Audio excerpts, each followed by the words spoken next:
Salam sehat kawan, gimana kabarnya? Mudah-mudahan Anda dalam kondisi sehat dan bugar. Ingat makan buah 3 kali sehari, minum air putih yang cukup, olahraga supaya tetap sehat dan bugar. Oke, pada video kali ini kita akan membahas dengan tema kembali kuat dengan cara alami. Ya, kembali kuat dengan cara alami. Nah, kenapa saya membawa tema ini? Karena ada pertanyaan berikut. Ya, ini ada dari Mas Endro Susilo. Nah, umur saya 50 tahun untuk hal hubungan intim berkurang padahal ingin hubungan intim. Ya, karena si Joni kadang nggak bisa diajak kompromi. Dan kebetulan ada solusi dari dokter, itu akan saya coba. Terima kasih dokter atas penjelasannya. Jadi ini ternyata mengkonfirmasi bahwa ada masalah gitu ya. Dia udah membaca salah satu atau nonton salah satu video saya dan kemudian tulis komentar. Saya tunggu komentarnya ya, Mas Endro Susilo. Dan ini ada satu lagi nih. Dari Pak Ayi Burhanuddin. Saya juga sama, kadang bagus, kadang loyo. Saya usia 46 Pak Dokter, suka nggak stabil. Saya suka makan bawang putih sama madu, lumayan. Ya, ada pengaruh kekerasannya, tinggal durasinya yang belum maksimal. Suka tiba-tiba loyo, mohon solusinya. Oh iya dokter, terima kasih. Nah, artinya apa? Ini bahwa ketika bicara masalah vitalitas laki-laki, memang itu akan menjadi masalah ketika kita punya pola hidup yang tidak sehat. Nah, oke, sebetulnya video ini saya ingin tunjukkan pada Anda untuk kaum pria dan untuk kalau kaum wanita nonton, ya tentu mungkin buat kaum prianya ya, supaya bisa kembali perkasa dan kemudian bisa memelihara keperkasaannya, ya, khususnya jika Anda punya masalah yang melatar belakangi masalah seksual laki-laki. Misalnya masalah diabetes, hipertensi, kolesterol. Nah, apalagi sudah ada konsumsi obat-obatan dalam jangka waktu panjang. Karena beberapa obat-obatan diabetes, obat hipertensi, obat kolesterol memang bisa mempengaruhi masalah seksual laki-laki.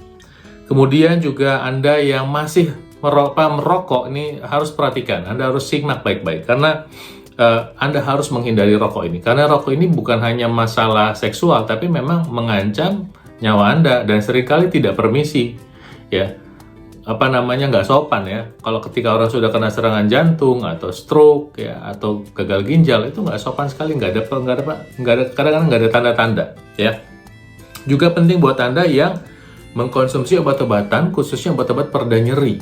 Karena obat-obatan ini bisa meningkatkan hipertensi dan juga obat-obatan pereda nyeri khususnya kortikosteroid itu dan atau obat pereda nyeri yang namanya non-steroid anti-inflamasi drugs itu bisa membuat Mr. P loyo. Nah, ketika saya membahas materi ini sebetulnya begini, keperkasaan pria ini bukan semata-mata urusan seks ya, tapi fungsi seksual laki-laki itu adalah gambaran dari fungsi pembuluh darah ya. Jadi, kalau ada masalah pada alat vital laki-laki, sebetulnya tubuh sudah ngasih tanda bahaya bahwa ada bahaya yang lebih berat, yang lebih mengancam, yaitu apa? Serangan jantung, stroke, dan gagal ginjal. Kok bisa? Ya bisa. Kenapa? Karena fungsi pembuluh darah itu ya sama. Nah, tapi pembuluh darah pada alat vital laki-laki itu kecil-kecil, tipis. Ya, sementara kalau di jantung yang koroner kan lebih gede, arteri koroner lebih gede. Arteri koroner itu ada 3 ya, kiri dan kanan. Yang kiri ntar bercabang 2 dan itu gede-gede, jauh lebih besar dibandingkan dengan yang ada di alat vital. Kalau sudah ada masalah pada alat vital, berarti jangan-jangan sudah ada masalah pada jantung dan mungkin pada otak. Nah, karena itu saya memang sangat memperhatikan hal itu. Dan saya ingin Anda juga punya perhatian yang sama. Lagi-lagi sekali lagi nih, kenapa harus lewat seks temanya, pembelajarannya, karena kalau udah belajar seks itu orang lebih tertarik lah ya, lebih menggugah rasa ingin tahu. Nah, sekarang poin berikut adalah langkah apa yang harus diambil. Kita to the point aja, nggak terlalu banyak detail-detail. Langkah apa yang harus diambil? Pertama adalah sebelum mengambil langkah ini adalah perubahan mindset dulu. Tanpa adanya perubahan mindset, kita susah menjalankan ini. Kenapa? Karena dengan perubahan mindset, artinya apa? Kita akan mengubah cara hidup yang lama, kita mencoba mulai menjalankan cara hidup yang baru. Yang lama yang kita tidak tahu sehat apa nggak sehat itu kita sudah selesaikan. Nah, yang baru adalah pola hidupnya yang sehat dan bugar. Nah, ya, jadi langkah-langkah yang harus kita ambil adalah apa? Nomor satu adalah menukar makanan. Bayangin atlet deh. Teman-teman mungkin bisa bayangkan, atlet sepak bola kita, Anda suka lihat ya, stamina itu suka kedodoran, bandingkan dengan pemain-pemain di Eropa. Kok bisa? Salah satunya adalah jenis karbohidrat yang dikonsumsi. Kalau Anda biasa makan nasi putih, stamina akan cepat drop untuk olahraga yang butuh stamina. Kalau Anda makan nasi merah, stamina Anda bisa lebih panjang. Kalau Anda makan roti putih, stamina Anda cepat drop. Kalau Anda makan ubi atau singkong dalam bentuk yang asli, stamina Anda akan lebih panjang. Nah, olahraga di ranjang dengan olahraga di lapangan, plus minus sama butuh stamina. Sekarang, kalau Anda membiasakan diri Anda mengkonsumsi karbohidrat yang sehat, mudah-mudahan stamina Anda bisa lebih panjang. Dan kemudian juga tentunya hindari gula pasir dan atau kental manis dan atau minuman kemasan, itu sudah coret. Buat Anda yang ingin sehat dan bugar sampai tua, ya. Nah, poin berikut soal makanan adalah tentang protein. Nah, biasanya saya tidak jarang membahas ini untuk urusan kesehatan, biasanya untuk atlet aja biasanya sering saya bahas, padahal juga penting. Bayangin gini, Anda yang pakai motor 125 cc lawan motor 250 cc, mana yang lebih bertenaga? Tentu motor yang 250 cc ya. Atau Anda pernah naik mobil deh, mobil LC GC yang 1000 cc lawan mobil yang 2000 cc, kalau Anda gas, gitu.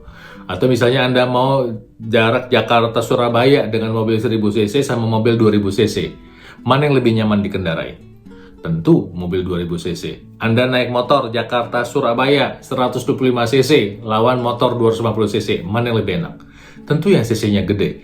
Nah, untuk tubuh kita supaya lebih bertenaga butuh cc yang besar, otot yang besar. Nah, otot yang besar itu butuh konsumsi protein yang cukup. Nah, protein itu seringkali kita abaikan. Kita nggak terlalu perhatikan konsumsi protein. Padahal itu sangat dibutuhkan agar otot kita tuh optimal. Dan memang protein ini bukan hanya untuk urusan otot, tapi khusus pada topik kali ini kita akan bahas protein untuk otot ya, untuk kebutuhan memelihara massa otot. Kebutuhan standar, kita pakai angka standar nih, bukan atlet ya. Standar itu 1 gram per kilogram berat badan. Jadi kalau Anda punya berat 72 kilo, berarti Anda butuh 72 gram protein. Satu butir telur putihnya aja itu beratnya 3 gram.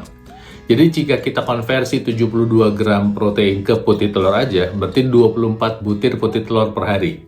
Kira-kira harusnya segitu yang kita makan. Berat nggak? Berat ya?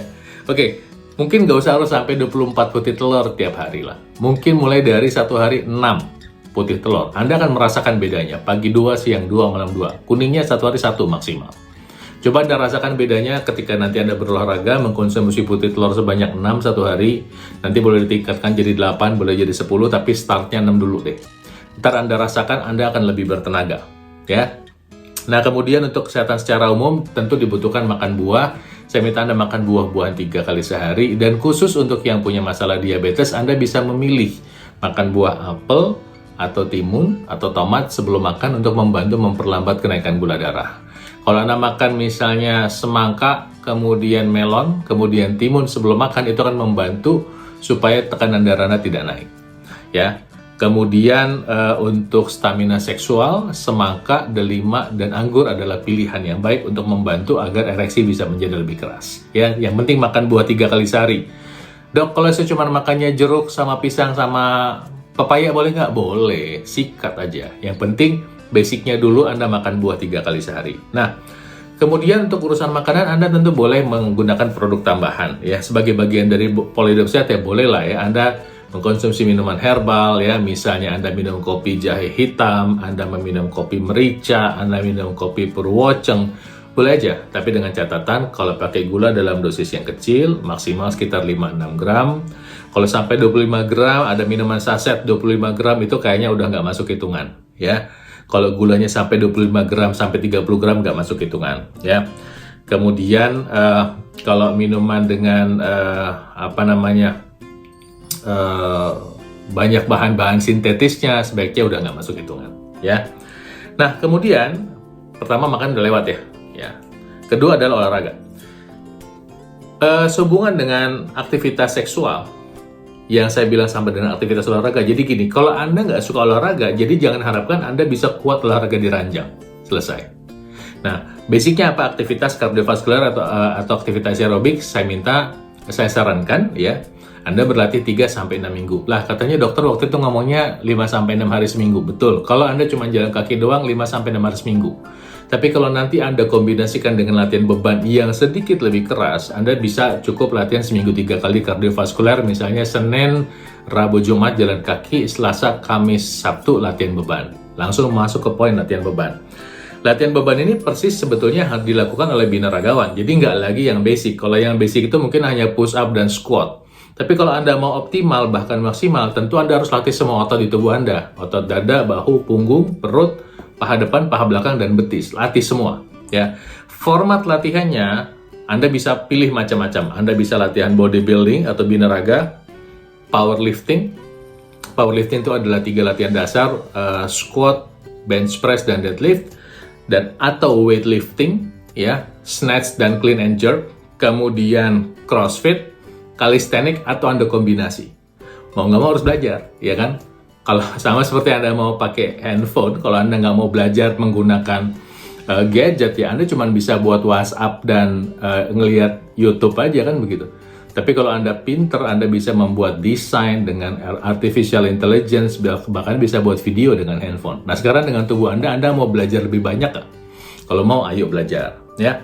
Nah, latihan beban ini sekitar 3-4 minggu, 3-4 kali seminggu rutin, khususnya di atas 30 tahun. Kenapa? Karena di atas 30 tahun terjadi penurunan massa otot yang disebut dengan sarkopenia. Kalau nggak dilatih, kita akan kehilangan fungsi. Use it or lose it. Kalau Anda nggak mau latihan beban, otot Anda makin mengecil fungsinya, tentu stamina, vitalitas, kemampuan seksual Anda akan turun. Nah, kemudian poin berikut adalah pemulihan. Istirahat yang cukup itu penting, ya. Tidur di malam hari penting, sebab tidur itu, pada saat tidur terjadi pemulihan. Pada saat tidur, tubuh Anda memproduksi yang namanya growth hormone. Growth hormone adalah hormon untuk memperbaiki semua sistem di tubuh kita. Growth hormone adalah hormon yang merangsang semua hormon dalam tubuh kita. Dan dia diproduksi pada saat Anda tidur di malam hari. Nah, kalau misalnya Anda tidurnya katakan cuma 4 jam, dibandingkan tidurnya 6 jam, berarti ada selisih 2 jam. 2 jam produksi growth hormone. Besar nggak? Besar. Kok bisa kan cuma 2 jam? Iya, coba Anda kalikan 365 hari dalam setahun, dan Anda kalikan dengan 10 tahun. Beda banget. Ya, itu sebabnya pemulihan itu penting dalam arti tidur nomor 1. Kedua, pencegahan. Lakukan masas rutin, khususnya udah di atas 30 tahun ini bukan masas esek-esek ya, betul-betul masas ya. Masas di otot ya, otot, bukan di sendi, bukan di tulang.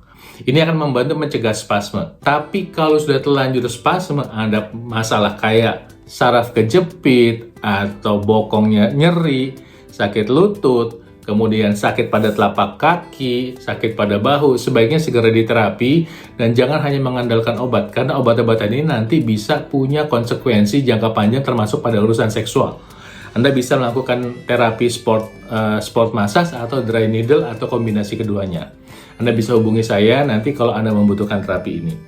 Nah, kemudian sebagai pamungkas, Anda bisa menggunakan terapi tambahan untuk mendukung pola hidup sehat Anda menggunakan teknologi laser, perangkat laser yang dipasang di pergelangan tangan. Ini akan mendukung semua pola yang sudah kita kerjakan tadi dan masih dalam konteks alami. Artinya apa? Teknologi laser ini bukan obat. Jadi dia adalah teknologi menggunakan sinar laser untuk membantu membuka pembuluh darah, mengurai penggumpalan darah, dan mengaktifkan mitokondria untuk membakar energi. Nah, dengan demikian mudah-mudahan Anda sudah punya tips untuk kembali kuat dengan cara alami. Saya doakan Tuhan Maha Kuasa memberkati Anda. Salam sehat selalu dari saya. Tolong di subscribe, like, dan di share buat teman-temannya. Salam dahsyat selalu untuk Anda.